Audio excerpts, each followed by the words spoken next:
El enfoque de mi sección se encuentra en Juan 19, versículo 28. Y dice así: después de esto, sabiendo Jesús que ya todo estaba consumado, dijo: para que la escritura se cumpliera, tengo sed. Y a mí me interesa mucho este versículo. Muchos de ustedes saben que yo soy maestra de inglés y que estudio también el inglés. Y a mí me gusta cuando yo leo la palabra, como se dice, como dissect, como partirla en pedacitos y analizar cada palabra, y por qué está en esa posición, y esa combinación, y cómo funciona esa oración. Para mucha gente eso es aburrido, pero para mí eso es fascinante. Y entonces en este versículo, yo creo que la diferente parte de esta oración nos enseña mucho. Si vemos esa primera sección, después de esto, eso nos demuestra que todo lo que estaba pasando hasta este momento era tiempo de Dios.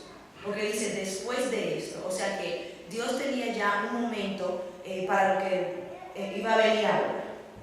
Dice, sabiendo Jesús que ya todo estaba consumado, entonces ahí vemos que Jesús está sometido a la voluntad de Dios. Él sabe lo que ya está consumado y está listo para hacer lo que tiene que hacer ahora. Y entonces dice, lo próximo es dijo.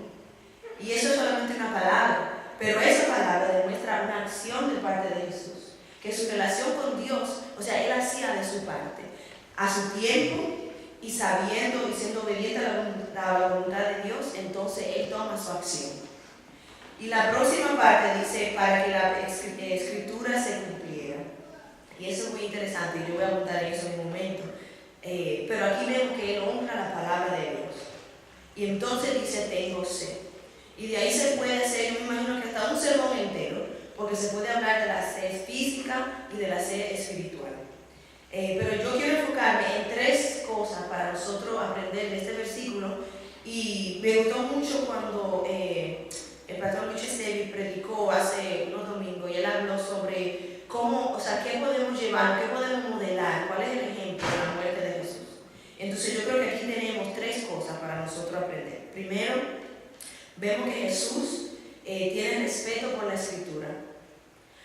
En este momento de dolor, en este momento de vulnerabilidad, de tragedia, o sea, Él está físicamente ya malnutrido, me imagino que lloró, ¿verdad? O sea, en su carne, pero vemos que aún en ese momento Él cumple la voluntad de Dios y honra la palabra, porque dice que lo hace para que la escritura se cumpliera. Nosotros también entonces debemos de hacer eso.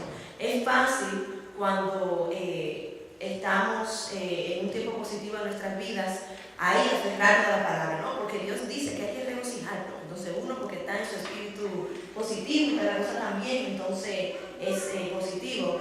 Y a veces cuando estamos en muchos problemas, entonces oramos también. Pero en esos momentos también, cuando estamos en problemas, ahí mismo también celebramos y alabamos a Dios y su palabra. Entonces aquí vemos ese ejemplo de Jesús. Segundo, vemos que Jesús, el Hijo de Dios, Todopoderoso, nombre sobre todo nombre, pide ayuda. En una de las, cuando yo estaba buscando un poquito de información, haciendo research, varios artículos dijeron que esto se puede ver como una queja de él, y lo analizaron de esa forma. Yo creo también que esto es un ejemplo de él aquí pidiendo ayuda. Tengo sed. Eso implica que le den algo de tomar. Entonces, si Jesús necesitaba ayuda en ese momento, ¿cuánto más nosotros a veces necesitamos ayuda? Y es difícil porque uno quizás se avergüenza de su situación o no quiere, vamos a decir, molestar a otra persona, pero tenemos el ejemplo aquí de Jesús, de pedir ayuda, de usar a nuestros hermanos que están en la fe, a los cuales quizás si uno no quiere orar en ese momento, son los que van a ayudarlo a mantenerse sus ojos puestos en Cristo. Entonces, si Jesús pidió ayuda, nosotros definitivamente debemos también. Y la tercera cosa que debemos de aprender o que podemos aprender es esa idea de tener sed, y de la sed física y de la sed espiritual. La sed física es fácil de aplacar, da un vaso de agua, pero a veces la sed espiritual, uno quizá no se da cuenta de que está en esa sed espiritual espiritual, porque uno cree que está bien, uno se siente cómodo, y en inglés se dice complacent, como cómodo.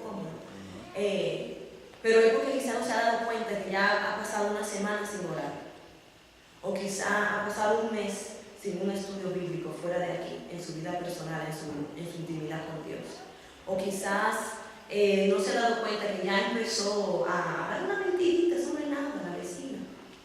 O, qué sé yo, insultó a una persona y quizás no le ha pedido perdón y no, pero que eso no mereció ese en el trabajo.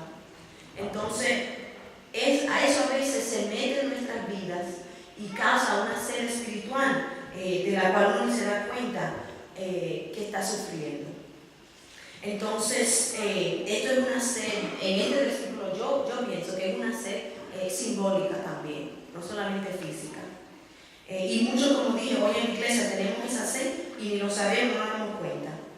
Y también se refleja a veces cuando venimos al culto o a la iglesia por rutina, o participamos simplemente por comodidad, porque hay que ir, eso es lo que yo hago los viernes, eso es lo que yo hago los domingos.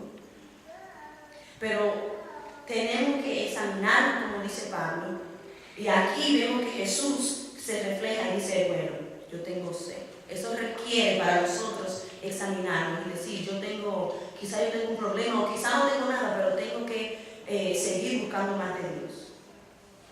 Entonces lo dejo con esas tres ideas en cuanto a este versículo. Jesús respeta la Escritura, pide ayuda, así como nosotros debemos también. Y debemos de examinarnos para ver si tenemos esa sed espiritual.